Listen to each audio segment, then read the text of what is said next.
Hey Wesley, what's going on, brother?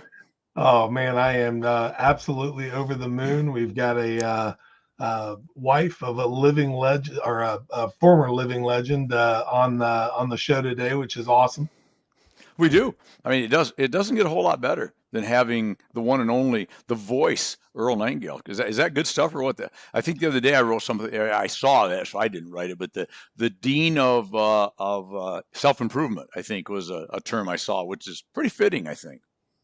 Well, it's interesting that we got to sit down with Ben Gay the third, a Hmm. couple weeks ago, and I think that one of the things that come out of that meeting that is true of today is that there really isn't any new information out there. It's just basically regurgitated info from the people like Earl and Ben and Napoleon Hill, and if we're being 100% back, it's the Bible, in Right. some way, shape, or form. So these masters, that used to exist, unfortunately, are kind of fading into the background, and all these new people are kind of taking credit for it. And so it's good to have Diana Nightingale on to kind of reintroduce Earl to the people that haven't listened to The Strangest Secret, or don't know who he is, or don't know who any of the people I just Right. mentioned are. If they can listen to someone like Diana and say, heck, let me go back and check that out, then I think it's a gigantic win. Oh, I agree 100% because it's like you said, you listen to all the regurgitation of it with everybody. You and I do it ourselves. We take old stuff and we don't claim it for ourselves, but we talk about it, we quote it. But to go back and listen to people like Ben, to people like Earl, to people like Dr. Hill, uh, Zig Ziglar, some of those kind of names. It takes you back to the roots of that, and it's classic. It's like going back and listening to good classic music, right? Yeah, no, it really is. and It and, is. and oddly enough, even the new music gets pegged all the time for having what they call copyright infringements, where a Right. beat, or a riff, or a drum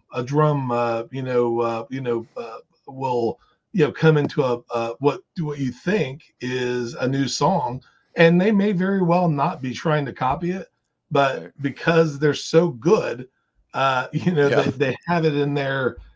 They've learned it through osmosis.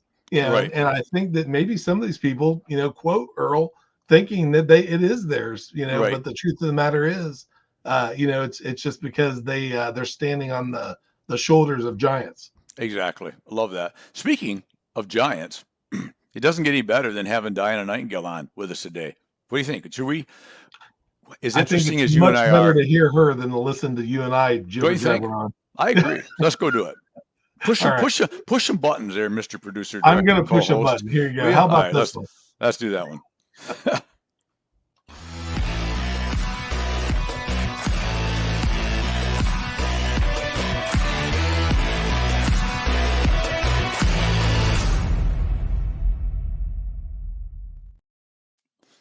Welcome, welcome, welcome, my friend. How are you, Diana? I'm well. How are you? I'm good. I'm great. It's always great. It's always great to chat with you, whether it's on the cell phone or whether we're texting back and forth. It's just it's a true pleasure. So thanks for coming on today again. Oh, thanks for having me. Well, of course. I mean, the uh, the only person I think that's probably cooler than Earl is you. So there you go. Well, I'll take a second place anytime. There you go. There you go. Well, anyways, well, thank you for coming on. And so, this is your second appearance in the guest seat on Building Wins, and we're just blessed to have you back. And it's always a pleasure to talk to you, and it's always a pleasure to talk anything that has to do with Earl. And and that's an honor for us, Wes and I, to be able to chat about a guy that I'm older than Wes by a day or two or 100 or 1,000, but anyway, we don't need to go there. But it's really fun because it always brings back such great memories that I had of growing up, not with Earl personally, as in knowing him. I get to know him through you now, which is really cool. But I grew up in an era when I knew who he was. I heard him every day. The greatest inspirational speaker, talker, of his time, I think, in the voice. And so, anyway, with all that said, let's get right into it before we get into the second half of the chat, which is some really fun things you're doing. How? Because I love the story, and I know you told it a year or so ago when you were on with us, but I still get a kick out of number one, who is Diana? So maybe we start there. And how in the world did you end up marrying Earl Nightingale? I guess it was just planned someplace else, because that was not something that I ever expected that would happen. It was, I went to a meeting I didn't want to attend. He went to the same meeting he didn't want to attend, and there we were. And the rest is history, basically. Yeah. I mean, I'd heard of Earl naturally, and I 11 years before I met him, I was in real estate. My broker gave me a copy of Earl's radio shows. It was called "This Is Earl Nightingale," and I'd had it for, like I say, 11 years, and was in the process of moving before this meeting that I had to attend. And the night before, I just was tired and had an armful of books, put them on the table, went to bed, got up the next morning, and when I grabbed my purse on the table, that book was on the top of the stack. And I thought, well, I'll just take it along, and maybe I'll have Mr. Nightingale autograph it for me. Mm-hmm. And so I did, and who knew? Wow. Who knew? Yeah. Yeah. So if I remember the conversations one day walking around my house when we was chatting on a cell phone early on when we met, I think he might have decided early on that you were going to be his wife, if I'm not mistaken. Yeah. After the meeting, I've been out of my chair many times during the meeting back in the day, and you can relate to this. I was a token female on this sales team, and I was outselling everybody. So I got out of my seat, and I'd get all these, checks, and you sell $1 million, they give you this little plastic trophy that says how great you are, Mm-hmm. And so basically, after the meeting, everybody wanted to shake his hand and speak to him. And so I just kind of stayed behind, and I didn't want to tie up the traffic. So Right. I handed him the book, and I said, "Mr. Nightingale, would you mind autographing this book? I've been, carting it around for 11 years. And he just kind of stood there and grinned at me, and those big blue eyes were sparkling. And he says, "Are you married?" And I said, "No, just make it out to Diana." And he said, "Would you like to be?" And I said, "What's that? The Ben Franklin clothes?" Love it. And he said, "No, it's called Asking for the Sale." And I thought, what a weirdo. So your first we got to go back. Your first meeting of the great Earl Nightingale. Yeah. Your first impression was, what a weirdo. I love that. That's amazing. Yeah. Well, yeah. I mean, I wasn't impressed. Of course, I was raised not to be impressed by what people do as opposed to what people are, as people. And, I had always thought that if I ever met Earl, that we would probably be good friends, because I really could relate to his approach and his thoughts and his ideas, whereas I didn't really relate to most people in the world, but I did relate to Earl. And so, it was just one of those, he was there, and he was in a pair of old jeans and a old leather jacket, and he had a beard and a mustache, and that was Earl Nightingale. But then when he said that, I thought, I just didn't expect, some sort of a remark like that from a legend, but I had no way of knowing he was serious. Yeah.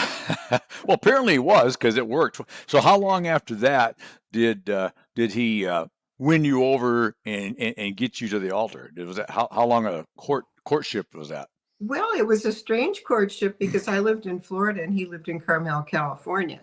So our courtship was basically over the phone, and we talked every night.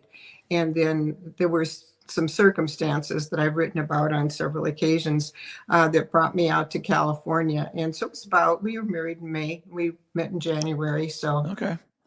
So you didn't do any Zoom calls together during that There were little? no Zoom calls. There were no computers. You didn't call on the cell phone either, did you?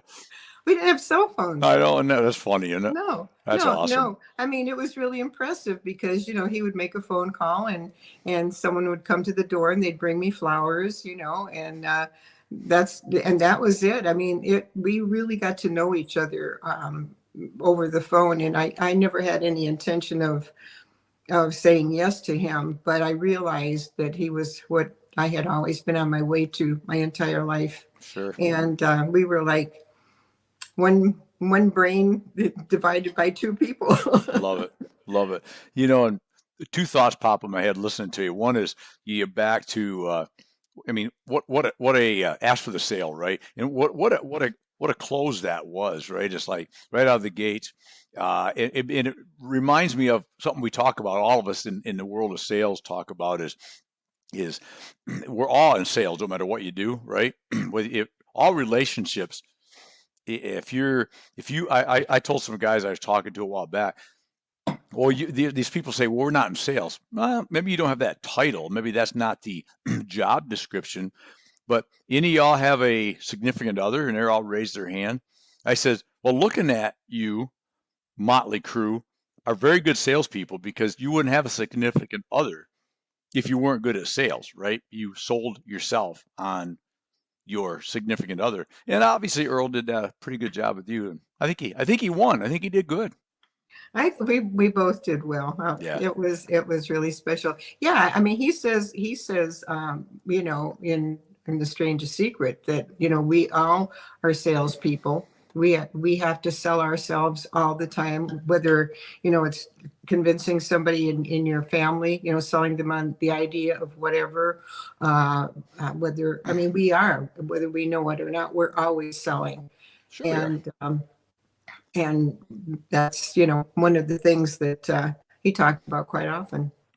That's awesome. So once you and Earl were together, uh, give us if you could, and then I want to get into what you're doing now, which I think is really cool, and I'm glad that you came on today to chat about it with us. But give us a little insight into the real Earl Nightingale for folks that either like myself, that's older, and I use that word older, uh, that grew up with Earl and listened to him every day and bought every cassette that every had available.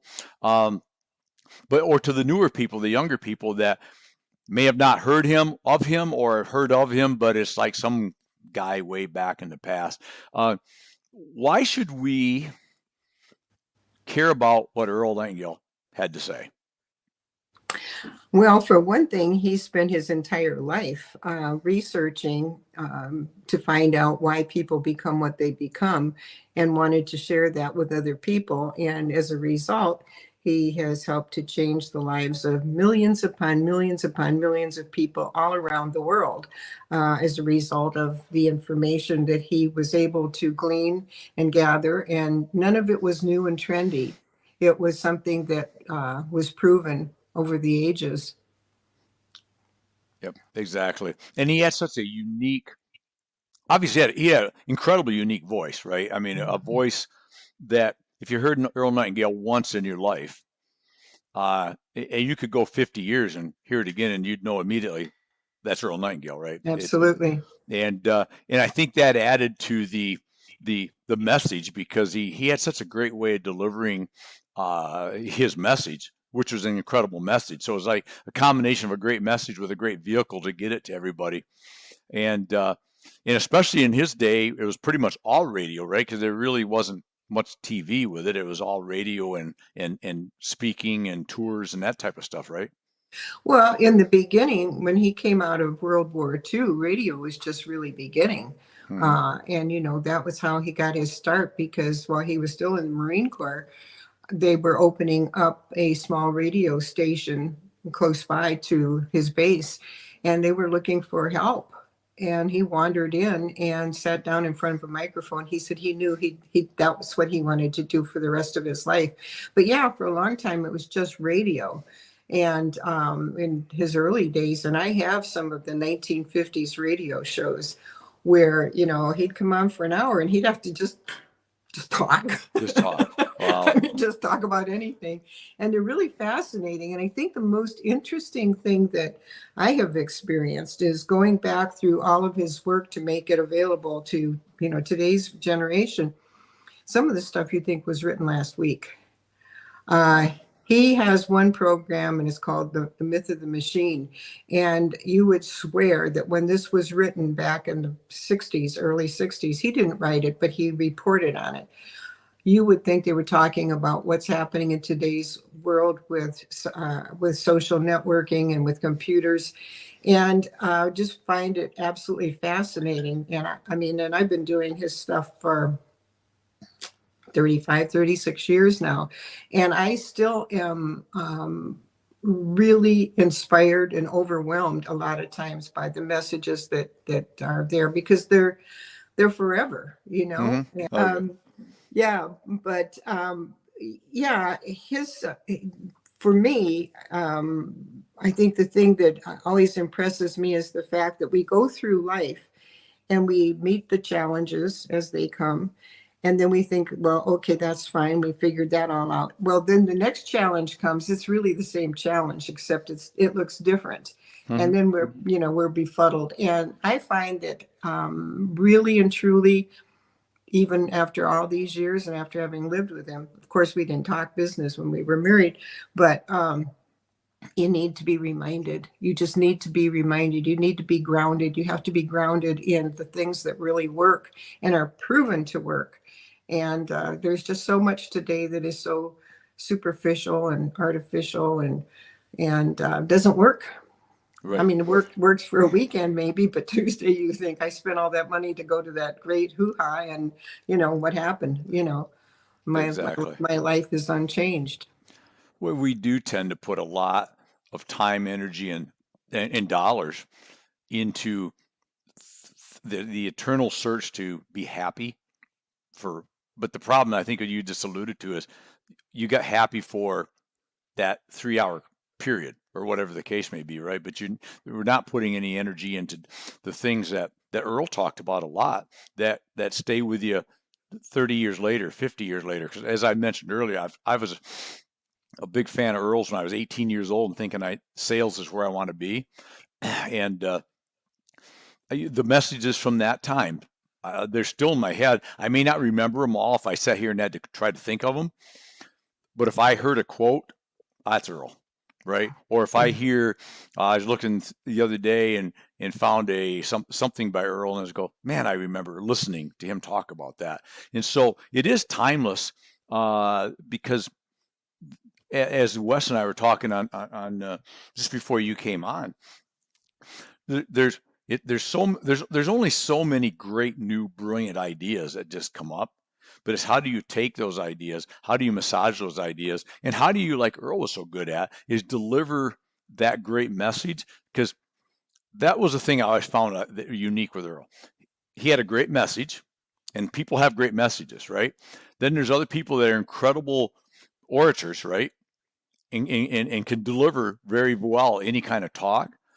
But Earl was able, in a very unique way, in a timeless way, to take a great message and to deliver it in a way that you just basically sit and just stare at the screen, or you just sit there and you stop doing what you're doing and listen to the message, because without asking you or demanding or commanding, listen to me. As soon as he starts talking, you're going to listen. That's been my experience. Yeah, well, I think the difference is the fact that, and people are always sort of stunned when I say he never wrote or recorded anything to make money. Hmm. He didn't sit down and say, wow, this you can make a lot of money off of this, or if you market it right, it's whatever. That he basically he never really pictured who was on the other side of the receiving end of what he said. He basically said, I have researched and this is important. This will work, period. And I think that made all the difference in the world. I mean, he always said, I'm not a public speaker. He hated public speaking. That was not, I mean, he was there because that's part of what he did, you know, I Yeah, mean, right, because right, he right. was in demand, and that was a way of reaching people that perhaps he couldn't reach any other way. And it was a different world. I mean, it was basically, when it came to business, it was a male dominated world. And so we were talking, you know, talk to mostly businesses and successful people. And you know, he didn't sugarcoat anything. I mean, he really Mhm. didn't.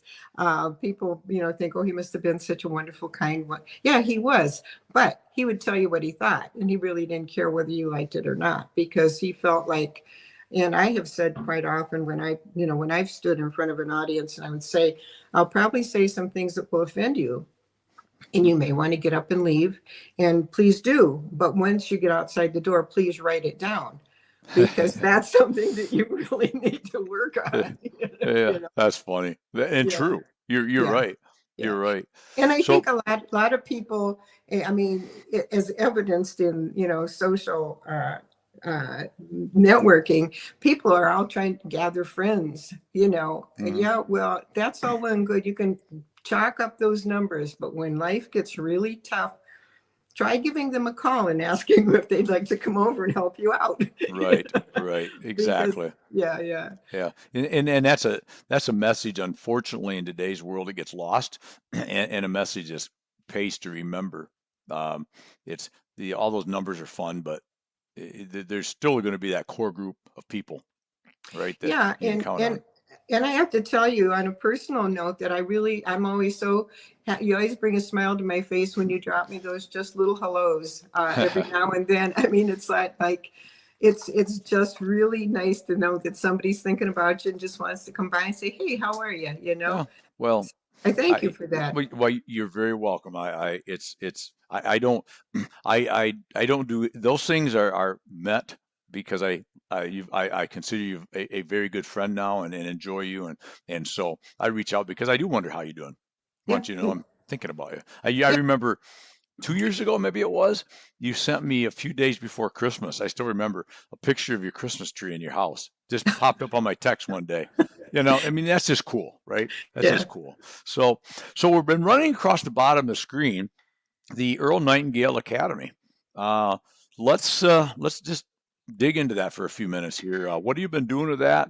I know the reason why you've been doing it, but tell us why you're doing it, what it is, how do people get it? Let's give us it's time to go into commercial mode now. Let's do a commercial here. All right, I'll do my sales pitch now. There you go. It's time. Well, you know, those of us that teach really need to learn.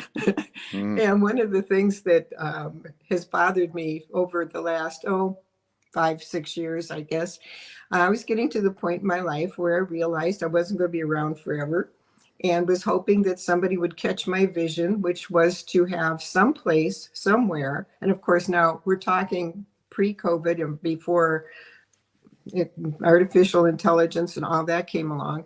And I always visualized that someday there would be a place where people could come, and there would just be lots of available information, you know, where they could learn and be inspired and be all that they could be.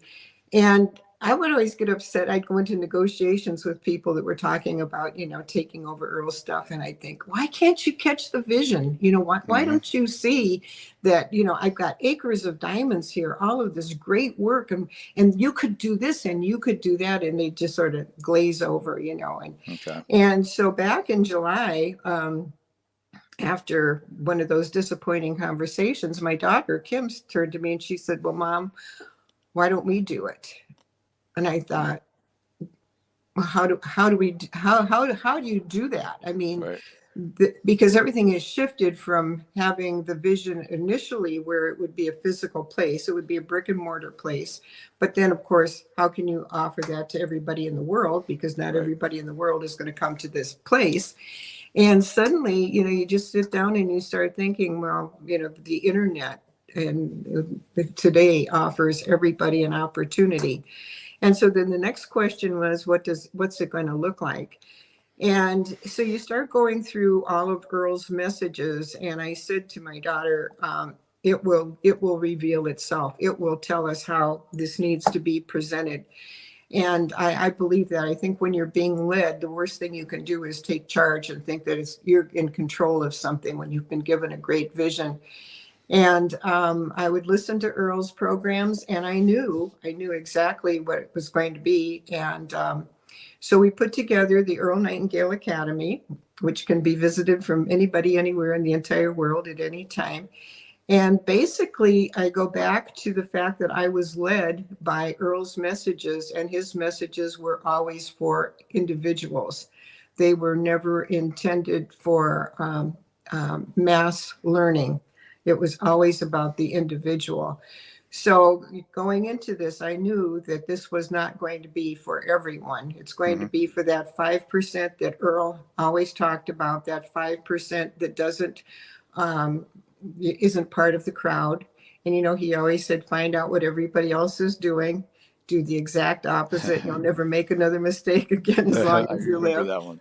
And so this is being presented I've had quite a few people that just say, I don't get it. I don't understand. Do you not have coaches? And I said, you have the greatest coach of all. You have the man who wrote it and is presenting it to you. And this is something that you do on your own. This is your own journey into it. He always talked about his journey into meaning.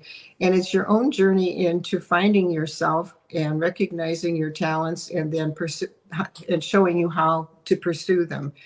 And so it's for that. It's that group of people that make a difference in the world and make a difference in their own lives. And I think that coaching and networking, all that, it's really valuable in its place and for its purpose. But I think when it comes to personal development, this is something, the very first message when you go there, the very first message he says is, I'm not going to tell you how to live your life. It's none of my business, and it's no one else's business as well. And I think that that's one of the things that this generation should really think about when they find that they're unhappy and discontented in the world. And that's the fact that they may be pursuing other people's dreams or living the life that someone else tells them this is what you should do, and if you don't, and if you're not part of the crowd. None of us are part of the crowd. I mean, people are never lonelier than when they're in a room full of people. And so I think that, the academy is going to be something that is going to benefit people all over the world, for those that are looking for that personal opportunity to be mentored by Earl. And it's the finest of all of his works. And it's really a great program. Very proud of it. Very, very happy. And then also, you might have me back again in January, because I'll have a really great announcement for something that's going to be available to everybody for free. And that's going to be massively awesome. Well, I just wrote down January, Diana. That's it. We'll do it. You are always welcome on Building Wins Live. So never a doubt. We can do it every day if you want. So. Well, maybe. Yeah, but you'd get tired of me real quick, probably. But no, I don't think so. Oh, good. That's nice. So it's live now. I mean, people can go onto the website that's scrolling at the bottom, earlnightingaleacademy.com, I believe is what it is. Yeah, that'll take you to the website, and from there you can click on, and it'll take you actually to the academy. Okay. And so once in the academy, there's they can make a decision if they want to partake, if you will. They can sign on, subscribe, get involved, and literally pretty much start that same 10 minutes after on the site if they want to, I suppose. Yeah, it's about a 3-month course, and it's presented to you once a week, along with the attached exercises and so forth. And I felt that this was really important too, because if we're all typical in that if you were able to just grab the whole thing at one time, you'd listen to a program or two, and then you go, well, I'll get to that later, you know, and then you're lucky if you ever come back to it. So it Mm, also teaches a discipline. It teaches a discipline of this is the day that you sit down and you spend this amount of time. I'm building a better you, love it. and so it's I'm happy with it. I'm thrilled that my daughter suggested we do it. And it was the other thing. We laugh because, you know, Kim is a senior. I'm a senior, and I said I'm glad that as a an older person that I didn't slam my mind so shut that I never said, oh, I'm not going to get involved Hmm. in today's technology, because it was fun. It was really Yeah, fun, and exhausting. I mean, we there I'll were bet. days when we didn't know what we were doing, but and it took months and months and months. And you know, I'd wake up at 4:30 in the morning and I'd get up to write down an idea, and Kim would come out and say, "What are you doing?" And I had to write this down. Well, we just stay up, you know, and or we, you know, quit to have dinner, and all of a sudden I'd have an idea, or she'd have an idea, and it'd be 10:30, 11 o'clock at night. We'd still be Still putting be it doing it. together. Well, you know, and that's a great indication of something Wes and I talk about it all the time, which is you love what you do and do what you love. You're not really working, right? It's such a key to if you really want to be happy is you got to be involved with doing things that you really enjoy and love. There's going to be tidbits of a day that you don't, but overall, if you're loving what you do, the days go by fast and they're fun. And I think it's a great mom and daughter experience for you. That's had to have been really fun, right? Yeah, it was. And but the interesting thing was that we were being so inspired by Hmm. Earl's messages. And there were times when I say, listen to this, can you believe that? I mean, you know, this is like it was written, you know, last week. And just jumping to the what I mentioned earlier about the 1953 radio shows that he had. And one of his ramblings, he talked about the fact that, you know, people were always looking for hidden treasure. And he said, and there's this group of people up, he said, up in Nova Scotia. He said, I don't know, this place they'll called Oak Island, and they're looking for, you know, treasure. And I'm thinking, I watch this show. I watch it all the That's funny. time, you know. And today, you know, we're still looking for it. But I mean, just really and truly, there wasn't anything that I could find in any of his messages that I would say, does that pertain to today's world? Absolutely, because you know, times change, but people don't. I mean, Right. we all still, like you said, you know, people want to be happy. Well, you ask them, what would make you happy? And people say that they don't know. And there's part of that. There's part of the solution right there. Figure Hmm. out what it is that will Figure. make you happy, and how you can work towards that. But we don't learn to define our goals, or to be specific in what it is we're looking for, and therefore we're always confused and unhappy and disappointed and all those other things. And our time is so consumed these days with, you know, social media and hoping that we belong, or that people will like us or accept us or whatever. I don't think people take time to even think anymore. Well, there seems to be a lot of that, not thinking, and you're right, and trying to trying to trying to find false or fake happiness through being liked or you know, it's like if you're as you know, I'm pretty active on social media and I use it a lot for more from a business standpoint, but if my whole life, I would be a pretty unhappy guy if my whole life was based on a particular post I put and nobody liked it. And that happens. I get some a lot of comments and likes and shares, and I get some where it's just a dud and it's like, huh, like three people liked it, right? But if my whole life was based on that, I'd be a pretty unhappy guy, right? And you just throw the message out and move on and keep doing what you do and keep trying to inspire people and motivate people and they'll pick up what they want to pick up on because I can't assume everything that's going to trigger with you personally, right? All I can do or you can do and Earl did is throw out meaningful ideas and hope that something triggers that you want to dig deeper, right? Yeah, and we have to. When I was little, my mom used to say, "Consider the source," and I think that that you have to realize that every person looks at the same thing in a different way, depending on their mindset, their experiences, their background, mostly their experiences and their belief system. And that's what they project into what somebody has said. Right. I mean, Earl used to say I was the funniest person he'd ever, been around, and I'd say, "But I'm being serious," He'd say, "That's even funnier." That is funny.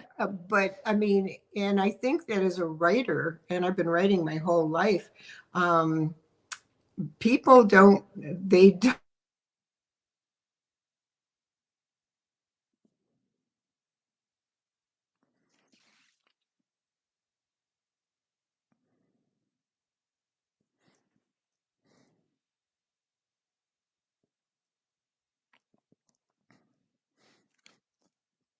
She'll be back.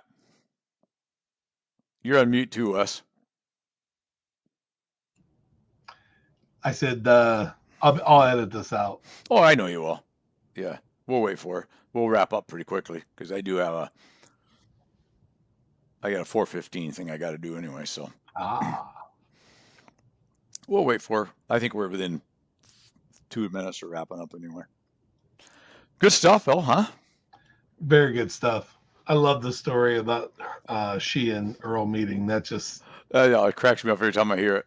yeah. I was walking around and around and around at home when she told me that story, and it's like, that's just not what you've expected, What a weirdo. I mean, guy, you mean get married? What? Great story. Good stuff. But yeah, I assume she'll click herself back on here in a minute. But what time do you need to be out here by 4 too? I'm good. Okay. If it goes much longer than that, I'd have to look. But right now, Yeah, no. I would like to be done in the next 4 or 5 minutes. So as soon as she comes back. But no, good stuff. So yeah, whatever we can do. What do you think? Drop it next Wednesday, maybe, because we'll have. Or what do you think? And maybe do a couple of, hey, guess who we got coming special edition on Wednesday type thing. Does that make sense to you? Or we can do that. Is that the time that we have for it? It doesn't matter. I mean, it doesn't have to be. I thought we'd do that. We don't have any place to put her in the Friday one until January, and I don't want to do that. So no, we can do a special edition. We could do. Why don't we do? Why don't we do a Tuesday or a Wednesday? Either one. She says she's backstage again. She's not.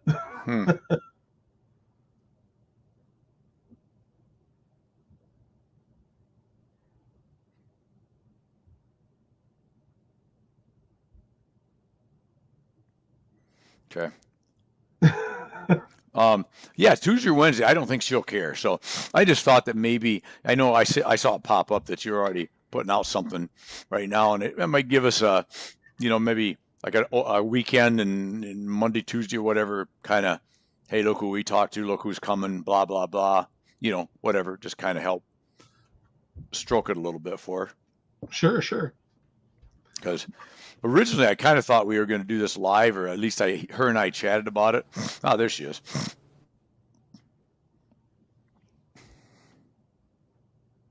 Maybe. We see your name in a blank screen, Diana. I used to look better in a blank screen, but I want to say I look great in that screen. Yeah. See, I should have took after Earl and got into radio because I definitely have we've talked about that. We have the face for radio, right? He had the voice though. Yeah, he did. That's the problem. Probably a little better than ours. I've been told that I have a good radio voice, but I will tell you, I can't hold a candle to Earl. Oh yeah, there you are. I came in to get closer to my router. I figure something's wrong with the internet. Okay, Diana, I'm going to go back into the background. I don't remember exactly what you were saying when you cut off, but if you guys could just kind of loop back to that, and then we'll go on from there if that's okay. Yep. Yeah. I think that's great. I think you were saying being a writer myself, and that's where you're going to go, and we'll probably wrap in we're probably like 3 minutes out if that's okay.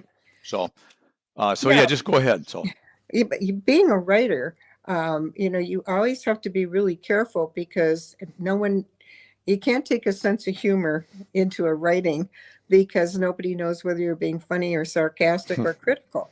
And that's the same way with everything that we put out in the world. People all come, with their own conclusion about what you meant or whether it was good or bad or the other thing. And and so while communication is awesome these days, it's also a slippery slope sometimes. mhm, exactly. Well, great stuff, Diana. I just, as a lifelong follower, learner from, if that's a correct English, but I'm using it, yeah, and fan of Earl, it's always a pleasure I can't get enough conversation about Earl. I love it. And I love you bringing it with us today on Building Wins Live. And I just think this academy is amazing. Thank you for sharing it today. And as we kind of wrap up, any parting words, anything we didn't touch on that you would like to say other than just learn from Earl? Um, yeah, I think, well, you talked about being happy before, and I think that we need to decide that, sometimes just being with somebody and having something funny happen, that's kind of a happy feeling.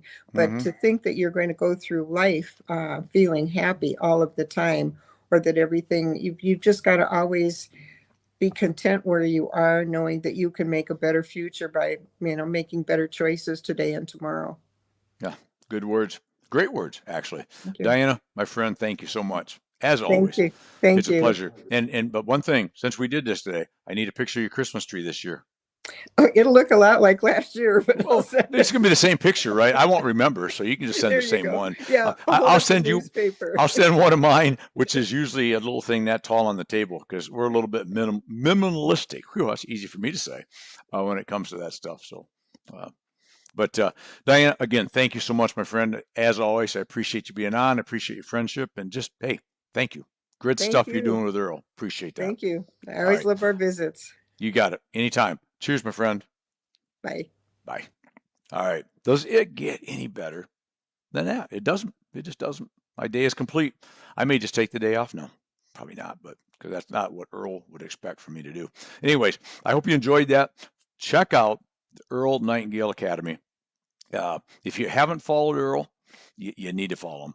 If you have, then you need to get back re-engaged because I've never lost touch with his works since getting to know Diana really well. I've dug back in more, and nothing that I listen to is not amazing and thoughtful. And even though it's from many, many, many years ago, decades ago, it's still every bit as important today as it was when Earl spoke it. So check out the Academy, share and like this show. And as always, we talked about this earlier. Love what you do and do what you love. Seize the day, live it, love it, own it. And you know what? While you're at it, go make today your best day ever. Until tomorrow. Cheers, my friends.